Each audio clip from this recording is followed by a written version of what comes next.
kan itu bisa mengurangi beban orang tua. Mungkin sedikit berkurang. Jadi memang one day one word. Itu jadi satu hari kita buka laptop, kita nulis satu kata aja, dan dari satu kata itu kita kembangin jadi paragraph, jadi page kayak gitu, jadi satu halaman, terus jadi beratus-ratus halaman ya. Just be yourself and just be the best of yourself. Don't push yourself too hard. Jangan paksain kalau emang gak kuat.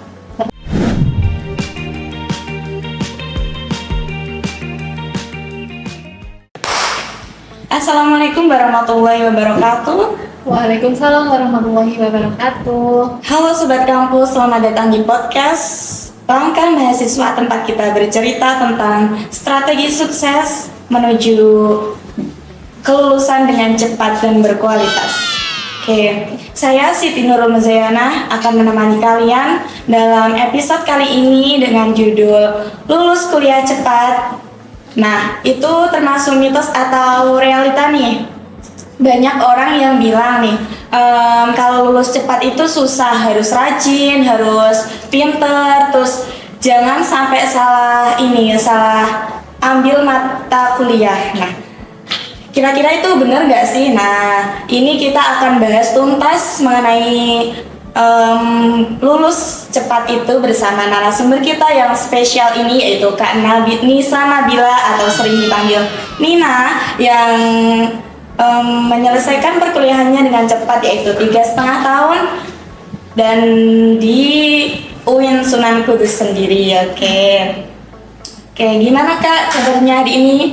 Alhamdulillah Musa, gimana Musa kabarnya hari ini? Alhamdulillah, agak sedikit pusing sih Kak. Pusingnya kenapa itu? Ya pusing karena banyak tugas, mungkin kan ini mendekati UAS juga. Semangat ya. Oke. Terus ini dari rumah atau dari kos atau dari mana nih Kak tadi?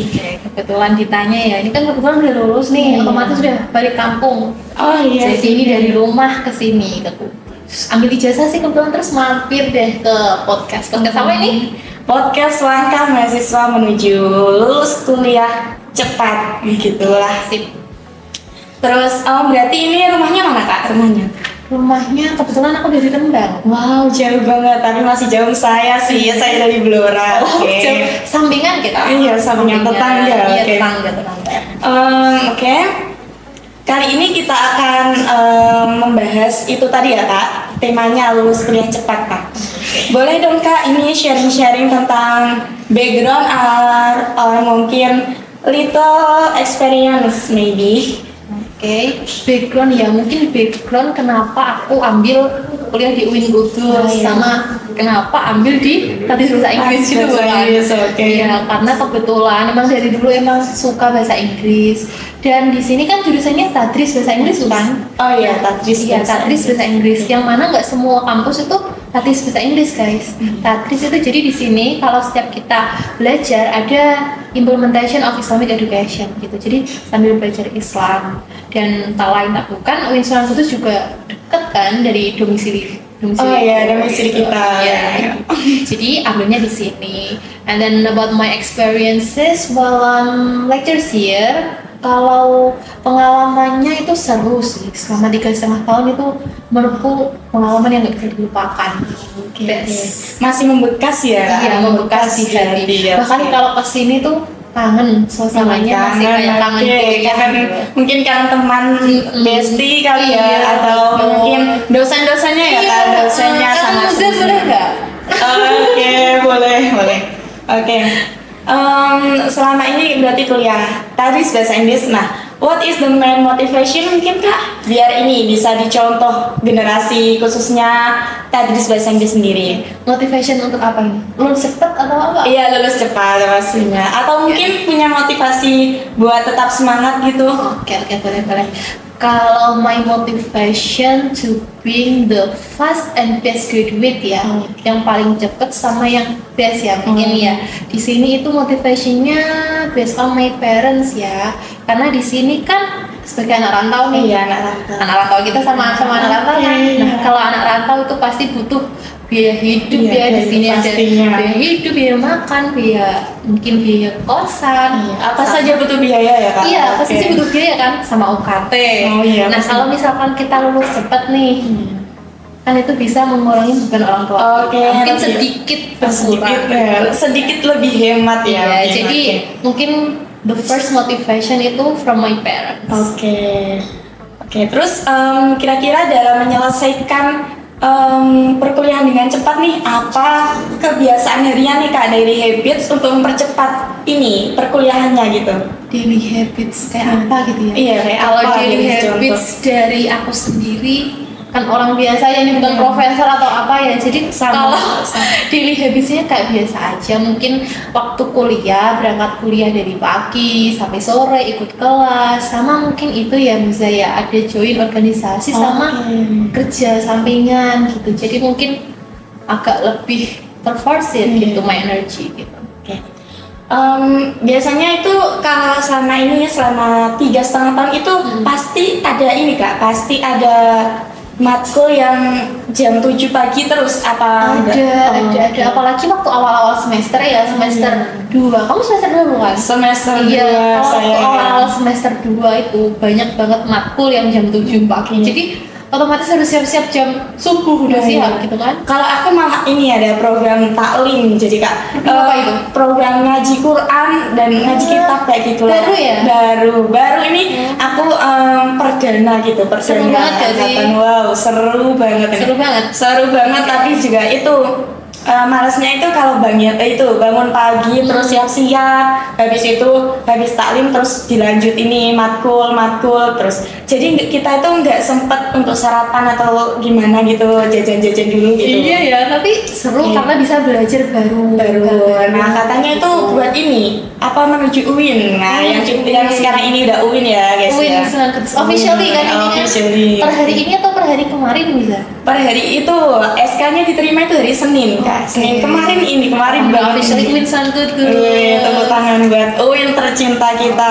Mantap.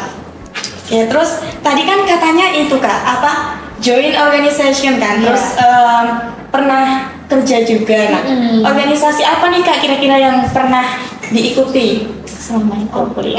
So I was joined ETSA, of course sama kayak kamu. ETSA waktu itu jadi PRA, Public Relation Advocacy ya. PRA sama join STEC, itu UKM Student English Club. Gitu. Join ini ETSA ini di PRA ya Kak? Iya, PRA. Nah itu jadi koor atau ini anggota membernya? Jadi membernya, PRA member. Iya. Terus apa STAC? Nah STAC ini berapa periode nih kira-kira? Waktu itu join 2 periods. Wow, 2 period. Oke. Selama 2 period in STAC ini di divisi apa nih? Atau mungkin jadi PPH ya pasti. Waktu itu koordinator ya, jadi koordinator Key Skill and Linguistic Department. Itu bahasa Inggris gitu sih. Jadi emang aku di sini ikutnya organisasi yang bau-baunya bahasa Inggris semua gitu ya. Berarti terlalu cinta sama English gitu. Kayaknya udah mendarah daging nih bahasa Inggris nih. How about you? Aku juga I like English sih Kak, tapi masih susah ini pronunciation-nya gitu. Pronunciation-nya ya itu paling susah. Apalagi kita kan orang Indonesia, pure Indonesia, Bapak Ibu dari Indonesia. Oke, susah. Terus ini apa? Cara kan udah, oh iya Kak, ini kan tadi katanya pernah kerja juga nih ya. Kira-kira kerja apa nih Kak? Kerja, kalau misalkan jurusannya English Education, itu kerjanya ya English tutor ya, jadi English tutor di bimbel kayak gitu. Sempat ikut sih Muza waktu itu semester 2 sampai semester 7. Wow, lama banget itu, sumpah keren banget. Oke. Ini bimbelnya ini satu bimbel atau mencabang nih Kak? Waktu itu awal-awal mungkin setengah-setengah ya. Setengahnya itu ikut bimbel, satunya lagi, terus bimbel satunya lagi. Jadi emang cari pengalaman. Oke, double berarti ya. Oke. Udah kuliahnya udah cepat, terus join organisasi, terus kerjanya juga nyabang hebat banget. Oke. Bisa bisa lebih dari itu ya. Amin. Terus ini Kak, cara mengatur waktunya biar semua kerjaan itu tuntas dan ini bisa memaksimalkan waktu yang ada gitu, biar hasilnya memuaskan gitu. Caranya gimana cara manajemen waktunya? Oke, so how to be manage our time gitu ya. Cara manage our time itu gimana sih? Apalagi tadi aku cerita ikut organisasi, ikut kerja juga. Jadi menurutku di sini based on my experience itu pertama fokusnya kita harus di kuliah dulu. Kuliah ya. Karena kita tujuannya di sini merantau untuk apa? Kuliah. Untuk kuliah. Jadi meskipun kita join organisasi, join kerja, itu yang diprioritaskan itu number one itu kuliahnya. Jadi kalau misalkan ada tugas or something like that, apalagi ada tugas kelompok ya, di sini kita nggak boleh membebanin kelompok. Harus ikut antusias lah ya Kak. Iya, jadi kita otomatis harus nyelesain tugas kuliah dulu, baru kita mungkin waktu selanya, kadang kan ada waktu sela di sela-sela pun kita join ada rapat organisasi mungkin ya. Rapat. Terus kalau misalkan untuk kerjanya nih ada di sore sampai malam gitu. Malamnya jam berapa nih Kak? Habis maghriban ya. Habis maghrib udah selesai gitu ya? Mulai itu baru mulai. Iya. Terus selesainya selesainya jam 8, setengah 9 kayak gitu. Emang gitu. harus effort dikit. Iya, mau jadi orang sukses harus effort dulu ya guys ya. Terus ini Kak, learning method mungkin biar ini dicontoh sama generasi Gen Z ya, khususnya ini mahasiswa prodi TBI sendiri ya. So if we would like to talk about learning method ya, di sini ada kalian itu belajar tentang itu bukan? Gaya belajar itu ada audiovisual, kinestetik, kayak gitu kan? Belum kayaknya deh. Belum. Ya baru semester 2 ya. Jadi itu kita dari diri sendiri harus nentuin kita itu belajarnya itu cocoknya pakai visual, pakai auditori atau kinestetik. Nah, jadi kalau misalkan visual ya, jadi kita mungkin belajar lebih paham ketika kita nonton langsung. Kalau auditori jadi sambil dengerin. Sama kalau kinestetik itu mungkin lebih banyak pergerakan sama prakteknya. Gitu. Berarti setiap orang ini pasti beda-beda. Jadi kita harus nentuin sendiri nih. Misalkan nih ya maksudnya ya, based on my experience, kalau misalkan aku itu audio visual. Nah, jadi kalau misalkan kita learning, kita itu belajarnya sambil nonton YouTube mungkin. Misalkan ada materi micro teaching nih, micro teaching ngajar kelas berapa, SMP atau SMA gitu kan. Nah, kita sambil lihat di YouTube caranya ngajarnya gimana. Jadi kita lihat in real life gitu. Nanti bisa ditiru. Ada visual, ada kinetik, ada kinestetik, ada yaitu audio visual.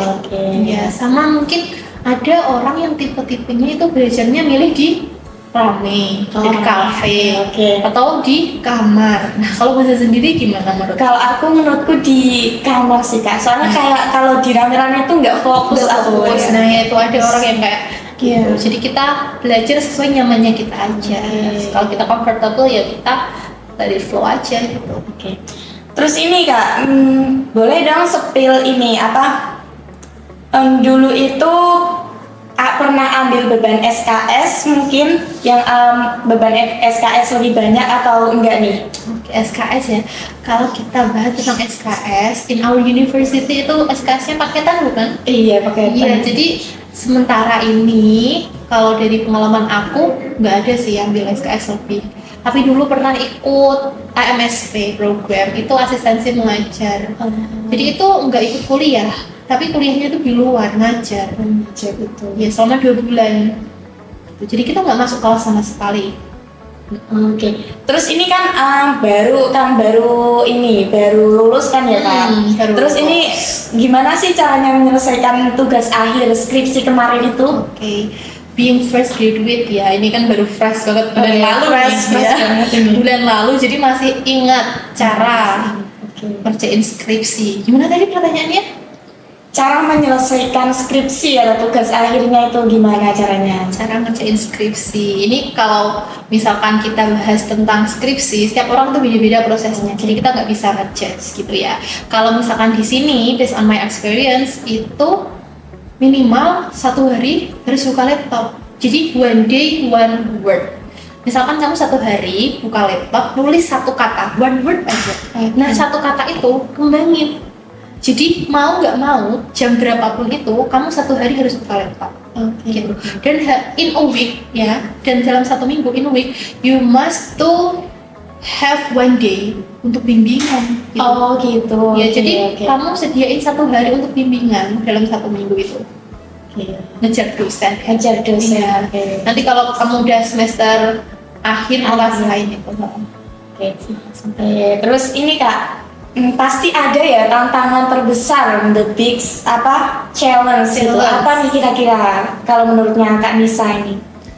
Kalau big challenge based on my experience itu dari diri sendiri sih mungkin. Sama cara manage time tadi, ngatur waktunya sulit.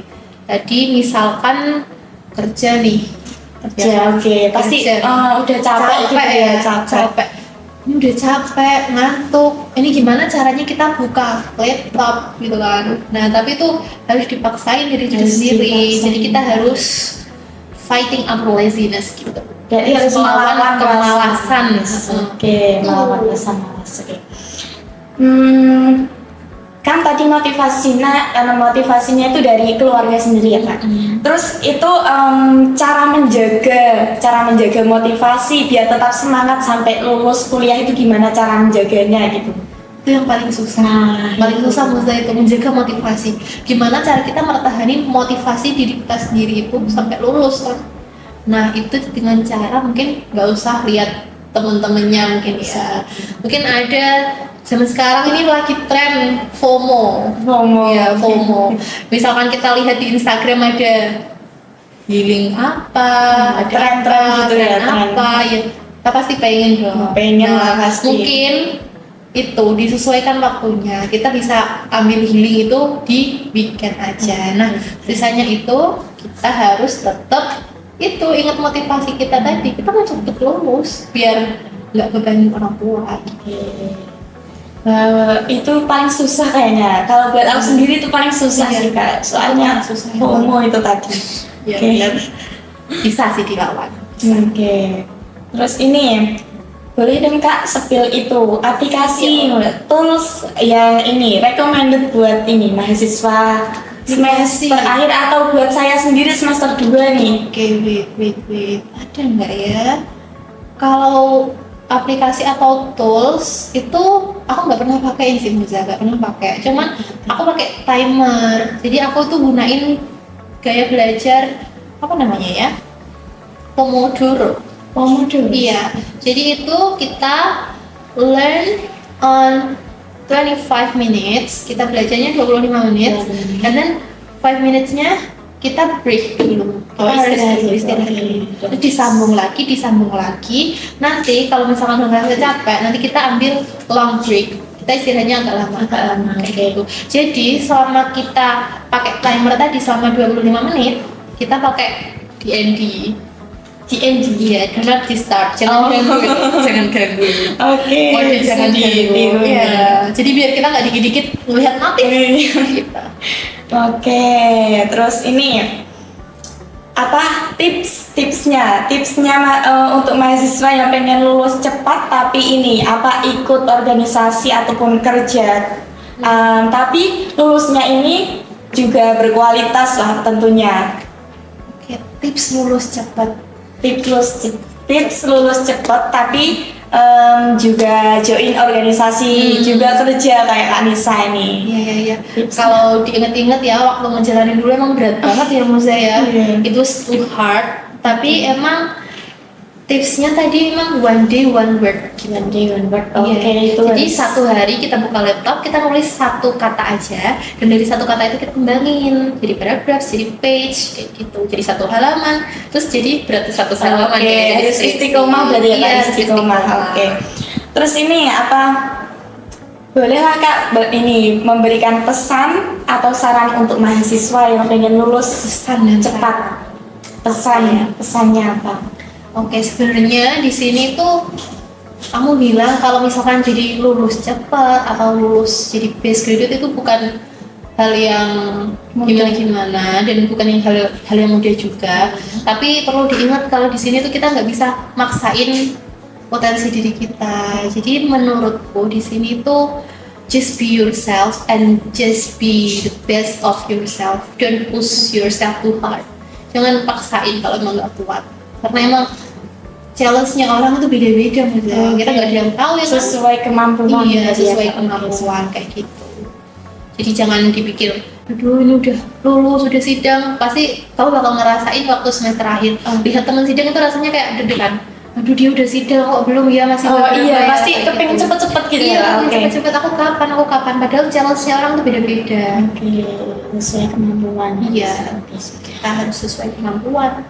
Terus oke Kak, setelah lulus ini apakah ada ini special benefit? Mungkin special benefit in your best career? graduate itu ya? Iya, best graduate nih Kak. Wow. Ini bukan spesial banget, tapi dapat sertifikat ya kan. So I got a certificate, khususnya di best graduate ada tanda tangannya. Nah itu mungkin kalau misalkan dilampirkan ke CV untuk cari kerja itu bisa jadi nilai plus. Oh, berarti gitu ya. Iya. Karena best graduate. Iya, karena kan nggak semua orang punya sertifikat itu kan. Oke. Saya kira sudah cukup nih Kak. Sudah banyak sekali. Intinya itu tadi kalau mau skripsi itu harus one day one word. Iya. Oke, one day one word. Jadi harus istiqomah ya Kak ya. Oke. Terus sesuai kemampuan. Oh iya, sesuai kemampuan. Terus tantangan terbesarnya itu harus dilawan, yaitu kemalasan. Betul, kemalasan harus malasnya. dilawan. Oke.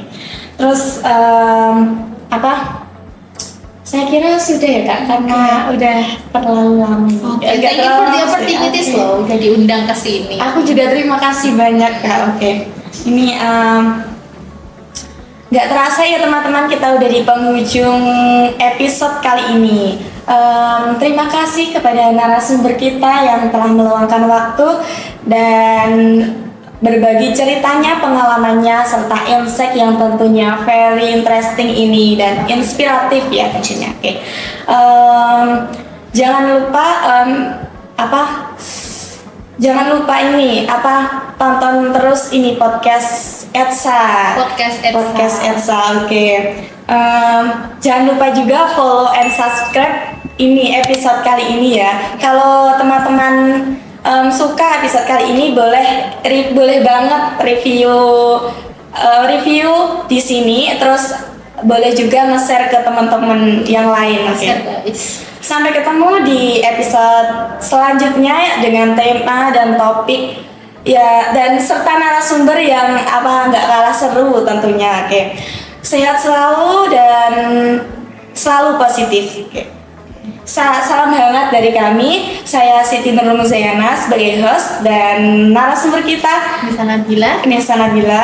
Oke, Wassalamualaikum warahmatullahi wabarakatuh. Bye bye. Bye bye teman-teman.